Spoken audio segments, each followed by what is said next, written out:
Daily Broadside, day 869. Today is Father's Day, so happy Father's Day to all the people that are out there that qualify as fathers.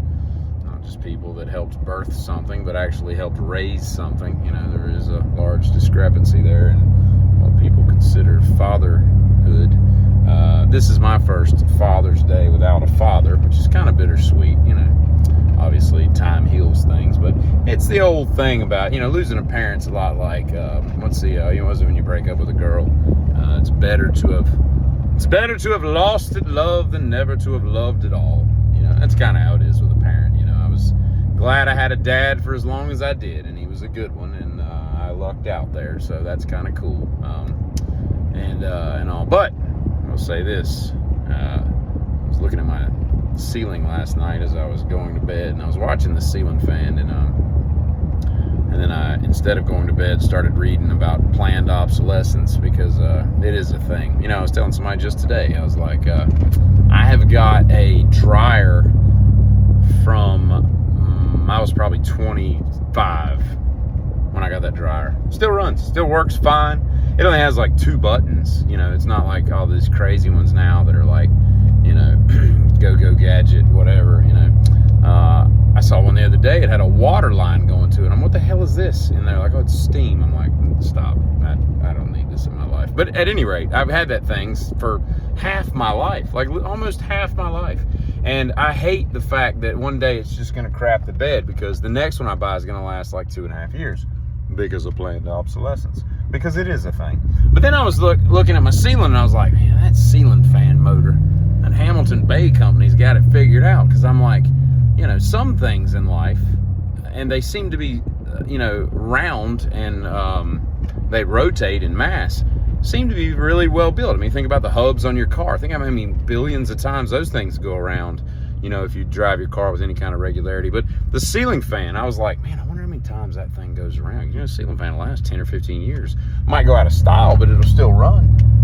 I looked it up, according to the old interweb, 380 times per minute on high, right? And I run mine pretty much 24/7, right? So if you ran your ceiling fan for 24/7, 365, 199,728,000 times a year that little thing goes around.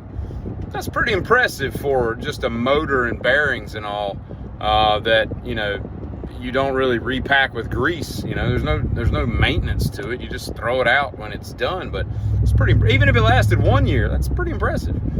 So it's odd that things that are round, that have to spin at, you know, mass revolutions, seem to last a lot longer.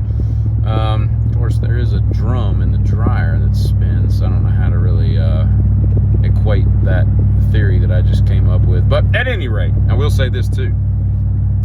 It kind of sickens me when people die that were brilliant, and everybody comes out of the woodwork to claim how brilliant they were. I've known how brilliant Brian Wilson is as a songwriter for most of my adult life. And it's not just Pet Sounds. Pet Sounds, if you don't know anything about the Beach Boys other than Surfing Safari, just go to Amazon, go to wherever, and just buy Pet Sounds. It'll change your life. It's just a perfect album. It's amazing, right? But even if you take that aside, like, just even their early stuff, you know, that pop surf stuff, right? Like, I mean, Good Vibrations, the bass line alone, just go listen to like the isolated track of the bass line. He was so crazy ahead of his time, you know. I wished him and McCartney and Lennon had gotten together. You know, we got all these collaborations these days. You know, you got you know, I don't know, this is dumb. These two people just popped in my head. Psy, is that the guy that did the Gangnam Style? Yeah. So if Psy and 50 Cent did an album together, like cut a track, right? Like, there's all these, you know, people gelling together, these weird, you know, collaborations.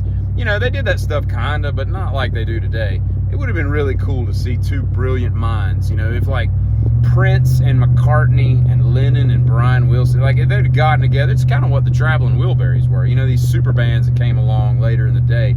It just wasn't as prominent as it used to be, but that would have just been a majestic use of melody and harmony, and melody and harmony. side by side on my piano. You know what I'm saying? Like, it would just been cool. But it just kind of annoys me that, Mike Love, I'm not a Mike Love, I'm on team Brian Wilson. Mike Love's a D-bag, right? Oh, I just really appreciate our time together. Well, why did you screw him over so many times? He didn't like you. At any rate, all I'm saying is Brian Wilson, if all you know about the Beach Boys is the early stuff, if what pops into your head is just, California girls and good vibrations, there's just more to it than that. The guy was a madman genius, but anyway, Mike Love can eat a bag. Y'all have a good one. Happy Father's Day, if it applies. And if it doesn't, change your tune and go call your kids. They need a father.